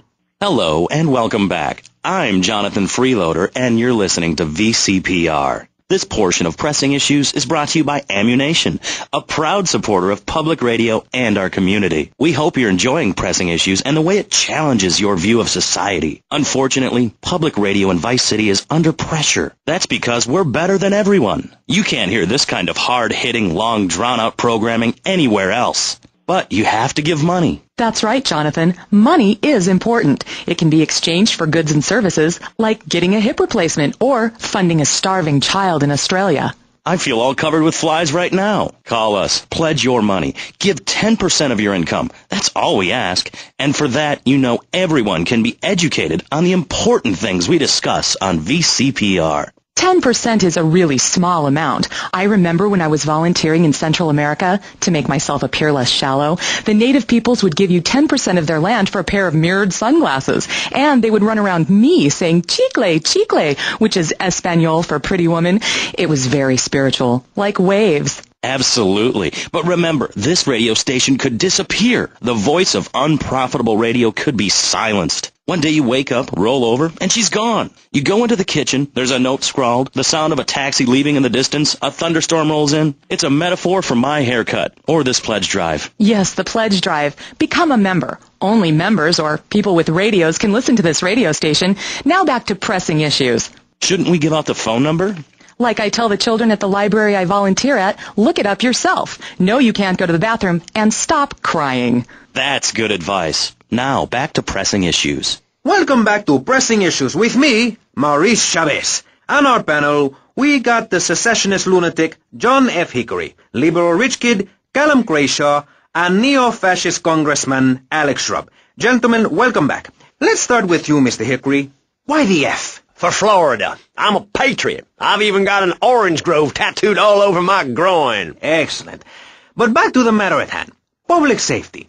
How do we get guns under control in this city? By giving everyone hope, a dream of a better tomorrow, by encouraging people to grow their own root vegetables. What's the satisfaction of holding a gun in your hand when you could be holding a hoe, planting seeds in a peasant village? Keep your hoes and seeds to yourself. We don't need gun control. If you read the Constitution, it's a sacred document that should not be changed. Under our Constitution, women couldn't vote, but the liberals come in crying crocodile tears. We need to get scaremongers and non-believers, men like you, Chavez, under control. I've got a good mind to have your funding removed. We don't get any funding. Yeah, exactly. Well, good. You won't see a penny out of me. You've got to stop spreading these lies or I'll whip you myself. I'm not afraid. The Constitution asserts a man's right to bear arms and arm bears and all points in between. Whoever heard of a gun or a bear causing problems? This is all cocky pop or whatever that word is. It keeps the place safe. Trouble is caused by unemployment, and unemployment comes from poor economic performance and lazy people. If you had a job, would you steal a car? Of course not. And if you had a high-rise condo, a mistress, and a seat on the board, would you run around graffitiing your name all over town and making a nuisance of yourself, spinning on your back and popping and locking and... Not a hope. It's simple. If you don't have a job, starve. Get out of my constituency, by force if necessary, and starve. That is quite simple. Are you really saying that? Of course I am. Vice City is a growing city. Of course there are going to be some growing pains. Well, what I tell people is this. Gather up your life savings, buy yourself a piece of swamp, drain it, and get rid of the damn wildlife. Then apply for planning permission. Pretty soon you could have your own retirement community or resort destination holiday place. You can start making money out of the boom, the shrub-inspired boom, and enjoy the kind of things sensible people have. Personal bodyguards, massive fences, and a bigger collection of guns than the other guy. It stands to reason. No, no, no, no. Keep them out of here. We do not want any more old folks. If there are any old people listening, go back to your homes. Florida does not want you. Please, die somewhere else. What's wrong with Nevada or Kansas? We want a river. We need a river. The Freedom River. And what about the other crimes? It seems car crime, fashion crime, drugs, everything is on the rise. Absolutely. Of course it is. When I was in Uganda, people were poor, but they were happy. The more you have, the less you have. And that's kind of what I'm all about. There's satisfaction in spending all day weaving a basket rather than just buying one at the store. At one point in Uganda, I saw a great lake of sand and a massive speaking dog. It was a dog of love, not of hate. It was a spirit journey. What are you talking about? I'm talking about hopes, dreams, the magic of television, especially public television. Puppets can say what men cannot. Yes, but how will that stop people taking baseball bats and pounding the living crap out of each other, as I saw in a Mother's PTA group meeting recently? Baseball is our national sport, our national pastime, joining together as men in order to reward the act of running around in a circle. I will thank you not to take its name in vain, Chavez. I hate that spring training. Who do those guys think they are, coming here and getting in the way, showing us no respect, drinking our orange juice and seducing our women folk? Train in your own home, mister. Our national game down here, my friend, is digging. Digging a big ditch, a ditch of hope, which will flood into a river of freedom. So far, we've dug 17 feet. We're almost free, almost, when we are floating away in the Caribbean Sea, free to run things our way, singing Kumbaya in the sunshine. No school, no tax, free barbecue and pinball for everyone. Sophisticated entertainment. Yes, but what about the little guy? What about the guy who is standing there saying, I like being part of America. I like it a lot. I get public radio. I can hear Maurice Chavez. I own a small one-bedroom home, a business selling flowers to people stuck in traffic, 3 or 4 radios, all turned on to VCPR, a dog, 15 ice cubes. But I don't feel safe. I'm worried about gangs. Gangs are a myth put out by the liberal elite to patronize and demean the working man. I mean, what kind of right-minded youth from a poorer background is going to spend his time stealing things and posing in silly clothes when he could be getting ahead with a minimum wage job and making his parent proud? The dream of America is to live in a duplex and share a yard. Why would anyone want to threaten that great future? Answer me that and I'll show you a green dog. And speaking for the underdog, the foundation I set up with my trust fund, we believe gangs are a valid expression of a people's identity, a grouping, a community within a community. Gangs are a way to be noticed in the boxy suburbs. You scream out. Rather than urinate at the edge of your camp like a proud native, we spray paint our names on the walls of the mall to ward off predators. And that's supposed to terrify people? No. We believe passionately in non-violent solutions to life's problems. Gangs have to learn to love, to be inclusionary. We'd award badges to good gangs and give bad gangs a silly hat to wear. It would give people something to feel a part of. Kill with kindness, not a garden tool. Yes, but what about the guy getting beaten up on the street? Or the man having his motorcycle stolen? What about him? Or her? Some of the best bikers are really women. Anyone can join our group. This is about poor people getting together. But your father owns half of Florida. How are you part of the working class? Like I said, possessions are not important at all. I'll pick up a hitchhiker in my convertible any day. The other day I picked up a young woman and we discussed a non-violent solution to war. We called it peace. Your father is a great man. He's done more for the arms trade in this state than anyone else, myself included. And you shame him with the socialist, jiggery-pokery hootenanny. America needs hope, not songs that are supposed to send food to the poor. Songs will get you nowhere. This country needs something to aim for, like being rich and laughing at poor people, or being in government and laughing at the electorate. Now, Mr. Shrub, let's not make this personal. I appreciate your attempt to press the point, but we are here to press the issue.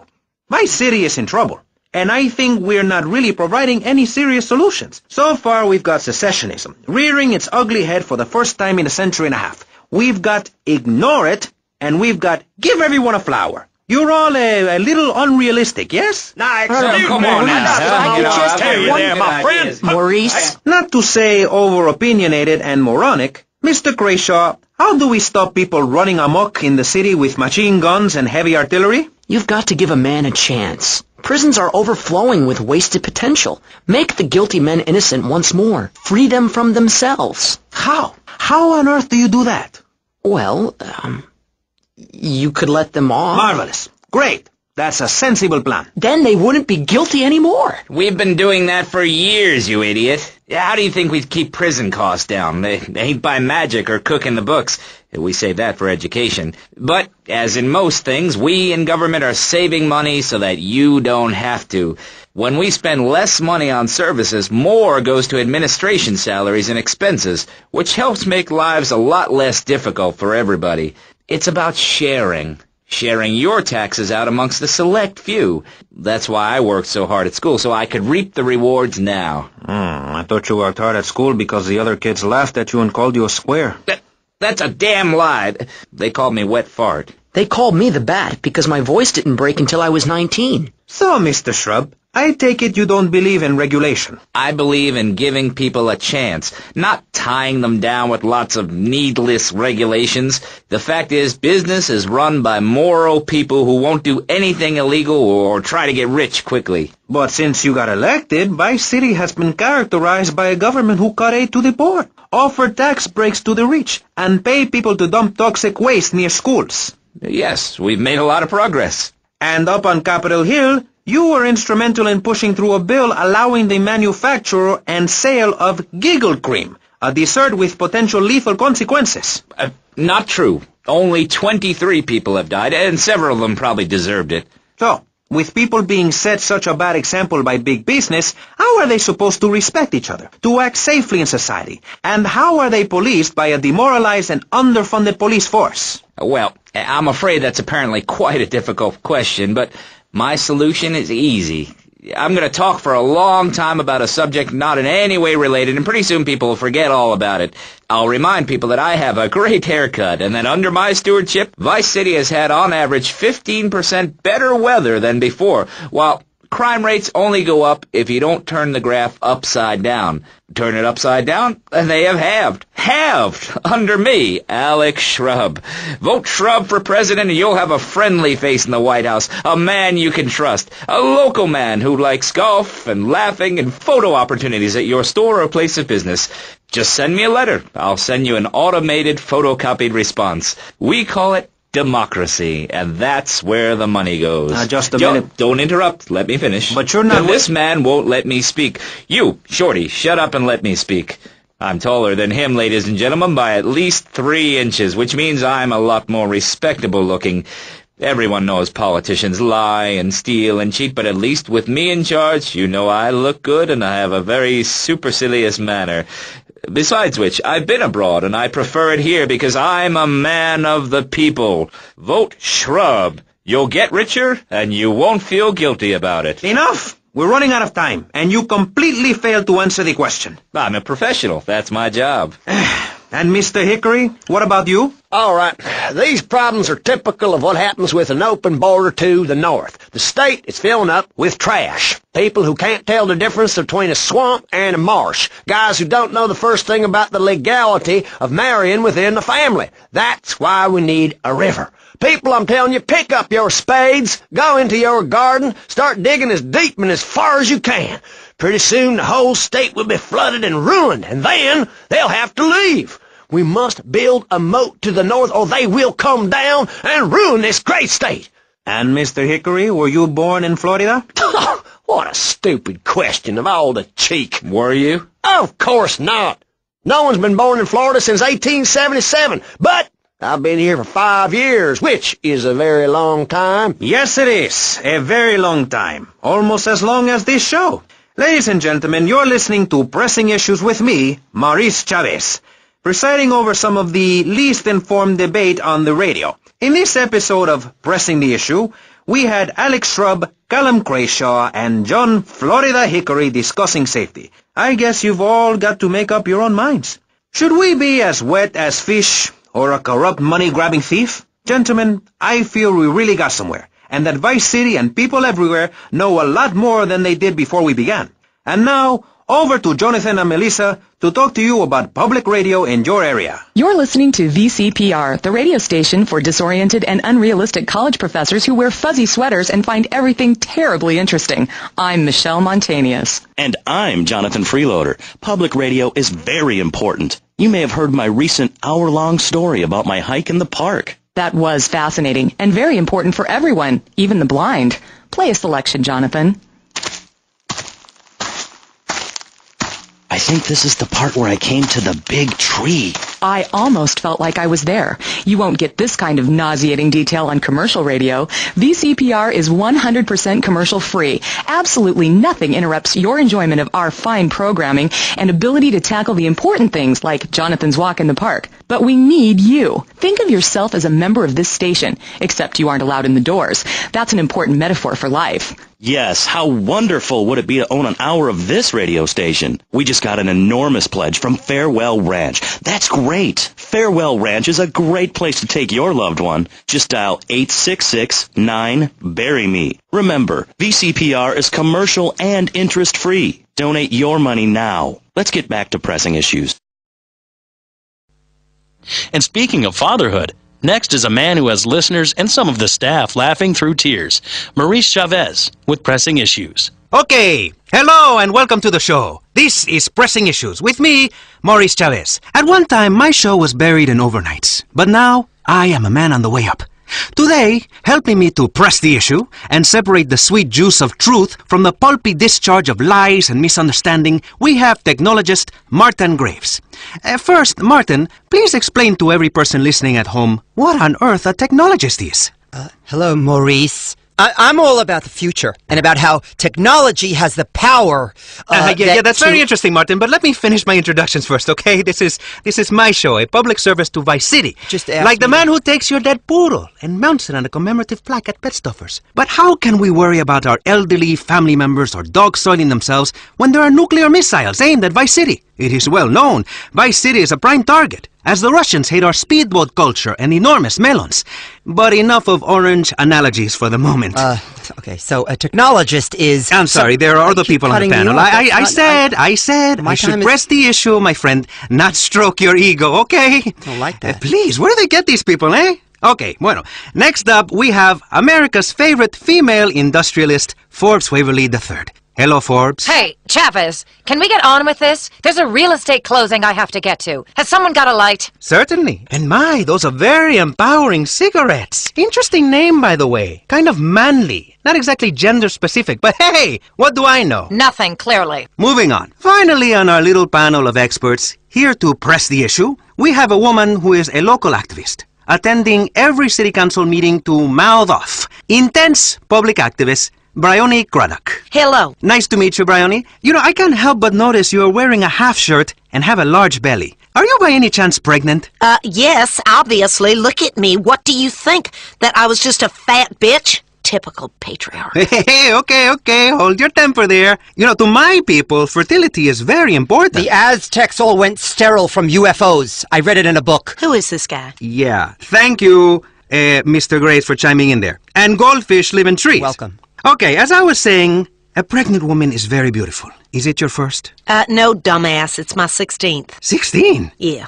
Good Lord. And as my people say, the Grand Canyon is a very big place. And if you're going, please, take a flashlight. Are you not worried about overpopulating? Well, someone's got to make sure we aren't overrun. Plus, I'm producing nothing but top-quality offspring, Mo. Oh, please. Hey, excuse me. It's Maurice, please, okay? Not Mo. I'm not a farmer. I'm trying to build a career here, eh? A reputation. A pathway that will take me all the way to the Pulitzer. You know, if public radio cannot influence policymakers, I don't know what can. Bribes, blackmail, Yes, blowjobs. Debate, please. Wow. Healthy debate. A young idea. Getting pulled into maturity by people who know. Go-getters on the path to being broadcasting superstars. One day, I will be a news anchor on a major station. Let's press the issue. What issue? I was getting to that. Okay, listen, all of you. You know, the shows only works if you let me speak. I'm the ringmaster, okay? You're the lions. You clap like seals when I say something. And then a clown comes and scoops up my poop. And the children clap. And this, my friends, is show business. Ugh. So, let me do my bit. Okay, lady? You are so rude. I'm a mother. I take priority. Please, miss, let us press the issue first and fall out later, okay? Now, in today's hectic society, in this age of mini portable filing systems you carry everywhere so you know the date and a phone number, of high-tech wristwatches with digital readout, in this crazy time of condominium development and junk that has been turned into buns, anything is possible. American workers are drunk. Factories are shutting down. Youths wearing leather moccasins and piercing their ears. And even the family itself is under threat. Dear God, no. Yes, and as that drag queen in charge in Britain said, there is no such thing as society. So let's press the issue. Modern life in 1984. Crazy or what? Is that it? Modern life? Crazy or what? That's an issue?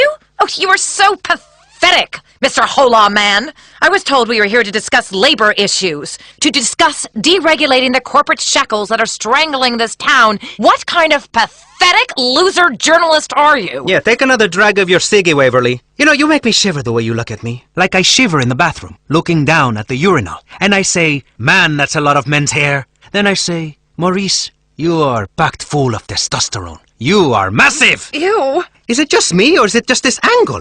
What was she talking about? My little boy got the job done. But you know what? I'm drifting. The fact remains, they are the same thing. For the working man, too much work. For the fat cat, or in your case, very thin and sexless, nicotine-stained cat, too many regulations. The working man wants spare time and spare money to indulge his hobbies, like street clubs and alcoholism, while the fat cat wants increased profits to pay for divorces and having uncooperative spouses killed. How do we use modern technology such as the enormous shoulder pad or the espadrille to make life better, eh? Not worse. Martin Graves, you work in the field of technology. What do you think?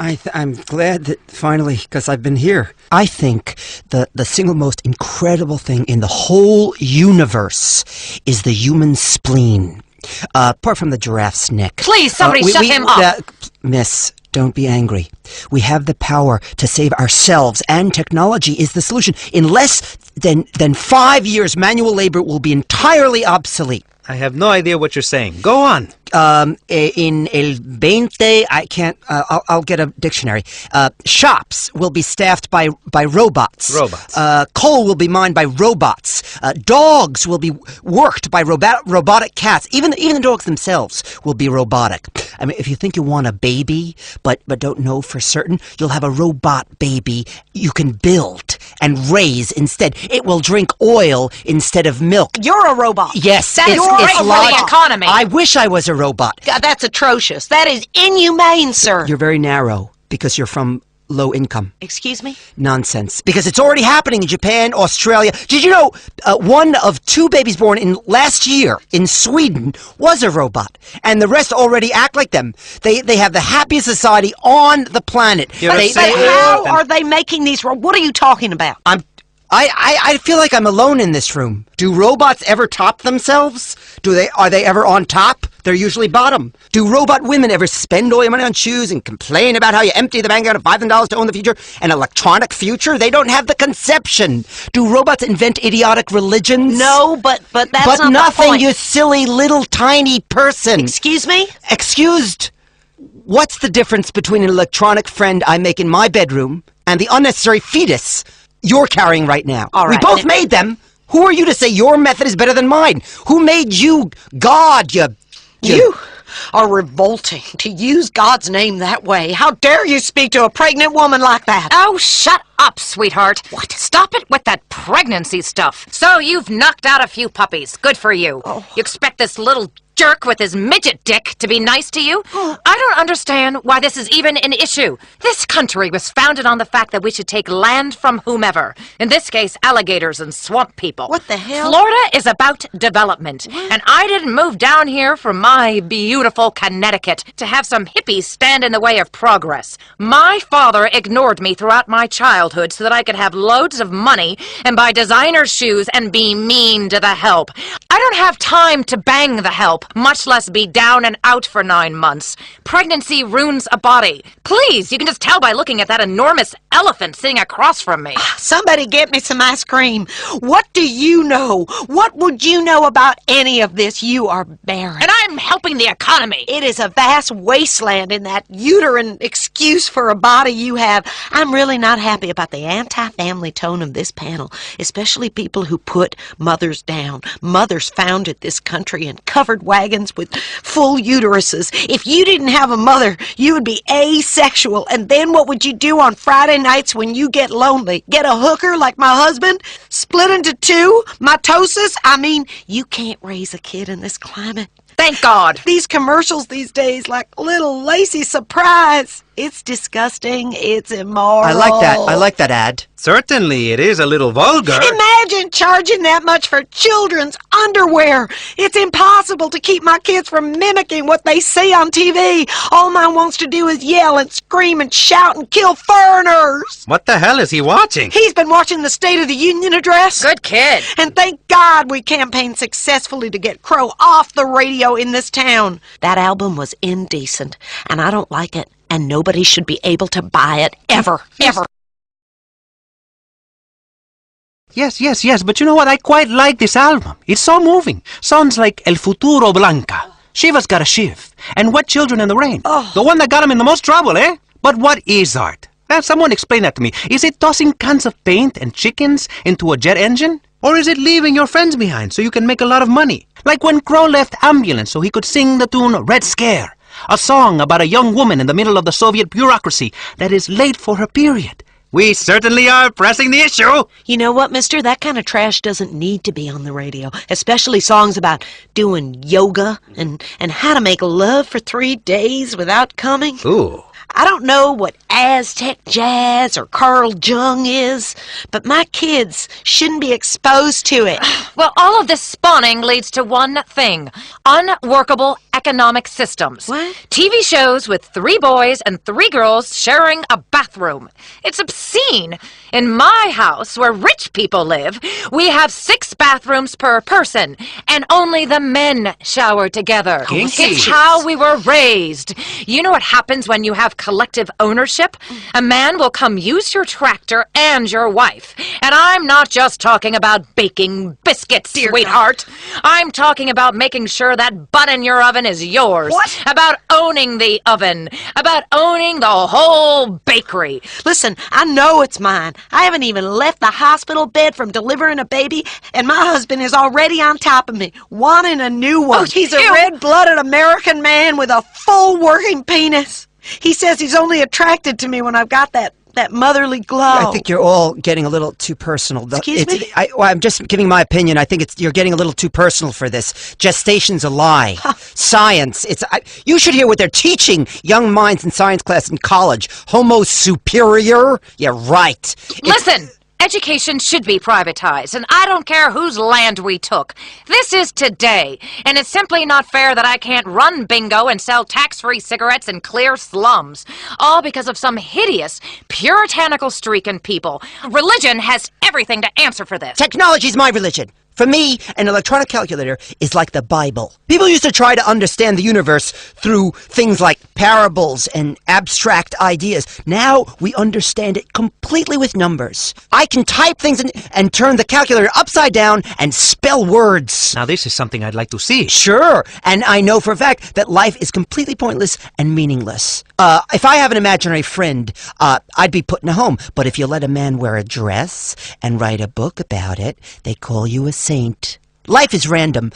Religion is for the weak. I could be killed tomorrow. Thank This God. woman right here could sit on me with her stomach and kill me. I have a painful hemorrhoid. Whenever I think about killing people, or when I write a computer program and hit delete, I know it is the end for those lines of code. And quite frankly, that makes me feel good. You're a sad and lonely man.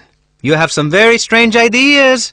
You should probably go into politics. Bryony, can technology really save the day? Is religion pointless? It's patriarchy, this kind of talk. Calculators are a way of keeping women down, just like slide rules were in the 60s, of ruining families. Have you got a family, Maurice? In my opinion, we are all one family, really, especially in Utah. And you have a lot in the car. Sometimes If you they stick did- 10 of them. You know what, mister? If you did, you'd understand. This city has lost its soul. It used to stand for something. Now it's just about real estate speculation and cocaine dealing and tax avoidance and gunfights. All vital parts of the economy. What? What exactly did this place ever stand for? For freedom, my friend. For freedom. In a much controlled way in which everyone is alike and looks alike and is just like me and can stand on their front lawn with a 12-gauge shotgun. That is democracy. Stop talking! So it would seem. Anyway, let's take a quick break to discuss this station's funding problems with Jonathan Freeloader. Over to you, Jonathan. It's me. Oh, hey, Michelle. Hello, so you haven't got a family, you little turd? No, what are you doing? How many times do I have to tell you? I'm pregnant, you asshole! Michelle, please! Either marry me or pay for me to have it sorted out, but don't ignore me. I'm not some cheap slut you can treat like this. But we are on radio, my dear. This is hardly the time to... Hardly the time? What do you know about the time? Michelle? When I found you, you were a failing clown working the birthday party circuit for juvenile delinquents in corrections institutions, getting your clown hair set on fire. I have been in this business since you were making dogs out of balloons. I made you, Maurice Chavez, and you treat me like a lady of the evening? We're both consenting adults. You said no commitment. I'm going to get you, Chavez, you little shit, if it's the last thing I do. Please, Michelle. Okay, there, you see? Healthy debate. Give generously. It's a great cause. I make a meager salary and... You revolt me. Oh, stick it! You self-righteous bitch! Maurice Chavez is done with you. I am going to have an agent. And maybe someday a car with T-tops. This is a perfect example of why the government shouldn't be funding the media. It gives people ideas above their station. This histrionic sow should be working in the fields, not giving people ideas they don't need. Such as? Such as holidays and sick pay. If something is good for the economy, it's good for the country. Period. Otherwise, you must be Russian. Americans need more patriots. Patriots carry guns and shoot British people on sight. The British are obsolete, like Fortran. I mean, the metric system. Don't make me puke, Britain. They measure things with rocks over there. Okay, I just peed a little people. in my pants. Hold on, what? What? Okay, I'm being told we are running out of time. Seems so quick. Yes, I would like to keep going with this panel, but as they say, if the elevator cable snaps, if your life support machine fails, and there's a nuclear missile hurling towards your hometown, find a woman to hold. Even if she is a frigid mess who only cares about draining the wetlands. I want to talk about the beauty of motherhood. Not again! Many men find pregnant women attractive. Yes, but in the same way a car crash is sexy. But really, afterwards, all you are left with is a broken wreck and a puddle of antifreeze. And the muffler is like a placenta, I think. I don't know. But what I do know is I am Maurice Chavez. This has been Pressing Issues, and I think we have shown that liberal debate is well and healthy and living alive and in America. Martin Graves. Thank you. My closing statement?